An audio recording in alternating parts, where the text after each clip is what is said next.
seul salut et mon seul amour. Et là, vous avez la fin d'une lettre de Baudelaire à sa mère, et peut-être arrivez-vous à lire la fin, la dernière phrase, « Je t'embrasse, et jamais une journée ne se passe sans que je rêve à toi ». Il a à ce moment-là 43 ans. Alors, ça c'est une chose qui est frappante. Autre chose, c'est le contenu même de ces lettres. On voit que Madame Aubique est la principale confidente de son fils. On a l'impression qu'il lui parle à peu près de tout. Alors bien sûr de ses nombreux problèmes matériels, de sa santé qui se délabre, de l'opium qu'il utilise comme antalgique, de la syphilis qu'il a contractée, mais il lui parle aussi de ses démêlés avec les directeurs de journaux, des éditeurs. Il lui parle de ses hantises, de ses terreurs, terreur de mourir sans l'avoir revue, terreur qu'elle meure, elle, sans qu'il ait pu aller l'embrasser, terreur de perdre son intelligence et de ne pas pouvoir achever son œuvre. Et il lui parle aussi de la tentation récurrente du suicide. Et certaines de ces lettres sont de très profondes et très douloureuses confessions. Alors ce sont des relations donc passionnelles et passionnées, ce sont aussi des relations souvent très conflictuelles. Alors pourquoi sont-elles conflictuelles? Je crois que le mieux c'est de faire un petit rappel biographique. Baudelaire est né en 1821 à Paris. Il est le fils de François Baudelaire que voici, peint par Jean-Baptiste Regnault. Et François Baudelaire est un homme âgé quand naît son fils, il a 62 ans. Caroline Dufay étant bien sûr le nom de jeune fille de Madame Aubique, Caroline, elle, a 28 ans. Et François Baudelaire, c'est un prêtre défroqué pendant la Révolution, il a été précepteur, il a été employé au Sénat, et puis quand il épouse Caroline, c'est un remariage, hein, il se remarie, il a un fils déjà d'un premier mariage qui a 14 ans, et bien quand il épouse Caroline, il est retraité du Sénat. Et c'est aussi un peintre amateur, peintre à la gouache en général, donc voici une gouache peinte par François Baudelaire. Et François Baudelaire va mourir assez rapidement, en 1827, et Charles, à ce moment-là, a 5 ans et demi. Madame Veuve Baudelaire va se remarier assez vite, 1 an et demi plus tard, avec un militaire promis un bel avenir qui s'appelle Jacques Aubique.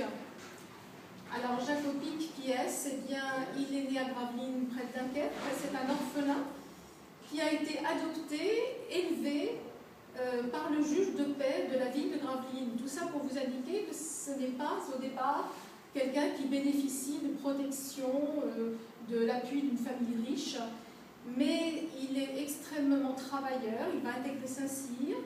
C'est un jeune homme et un homme qui aura au plus haut point la volonté de servir, et en effet, il va servir, il va traverser tous les régimes qui se succèdent au XIXe siècle jusqu'au Second Empire, en voyant toujours sa carrière progresser. Quand il rencontre Madame Baudelaire, eh bien, il est chef de bataillon avec rang de commandant. Alors la mésentente entre le général, enfin il n'est pas encore général, mais Aubique et son beau-fils est très célèbre. Au départ, les choses se passent bien. Le couple Aubique ne va pas avoir d'enfant, il y a une petite fille qui est mort-née juste après le mariage, ils ne vont pas avoir d'enfant, et Aubique reporte sa tendresse paternelle sur Charles, et on peut vraiment dire qu'il le choisit, il en est fier, puisque c'est un collégien, puis un lycéen brillant, voici Baudelaire collégien. Et les lettres de Baudelaire enfant montrent qu'il est heureux en famille. Quand il est interne, eh bien, il n'a qu'une envie, c'est de se retrouver à la maison entre papa, comme il appelle Aubique, et maman. Les choses vont se gâter après le baccalauréat. Alors, Baudelaire passe son baccalauréat en 1839, il est inscrit à une école de droit où il ne met pas les pieds, il commence à faire des dettes, et il contracte une maladie vénérienne. Le premier confident de ces désordres, c'est Alphonse, le demi-frère. Je vous disais que François Baudelaire avait déjà un enfant quand il s'est remarié, donc il a 16 ans de plus que Baudelaire, il est magistrat à Fontainebleau.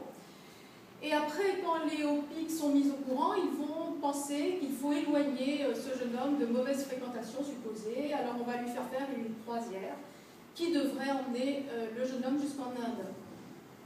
Baudelaire va écourter la croisière. Il va revenir, dit-il à sa mère, la sagesse en poche. Et quand il a 21 ans, il est majeur, ça veut dire qu'il peut recevoir l'héritage de son père. Alors donc voici Baudelaire à peu près à cette époque-là, peint par Émile de Roy, un jeune artiste qui va mourir très rapidement, un tableau qui est aujourd'hui au musée de Versailles. Et donc, il peut recevoir l'héritage de son père majeur quand il il est majeur. Cet héritage est constitué d'une fortune d'environ 100 000 francs or, ce qui n'était pas une grande fortune, mais c'était quand même une fortune suffisante. Si Baudelaire l'avait conservé, sans doute aurait-il vécu à peu près bien toute sa vie. Seulement, qu'est-ce qu'il va faire? Eh bien, il va continuer à... il va vivre selon ses goûts et il va dépenser de l'argent, beaucoup d'argent, tant et si bien qu'au bout de 2 ans, il a aliéné la moitié de ce patrimoine. C'est considérable. Alors, à cette époque-là, déjà, Baudelaire écrit, et à cette époque-là, déjà, il sait qu'il veut être poète, qu'il est poète, et qu'il ne sera rien d'autre. Et ça, c'est une particularité de la vocation de Baudelaire, c'est que toute sa vie se confond avec son œuvre. Il ne vit que pour l'œuvre qu'il porte en lui et qu'il veut écrire, et cette œuvre, si elle ne produit pas de gain, si elle ne lui assure pas ce statut social, eh bien ce n'est pas le problème pour lui. Lui, il ne vit que pour cela. Et cela veut dire qu'il ne va jamais accepter de soumettre son intelligence à autre chose qu'à l'écriture de son œuvre et de l'œuvre telle qu'il la conçoit.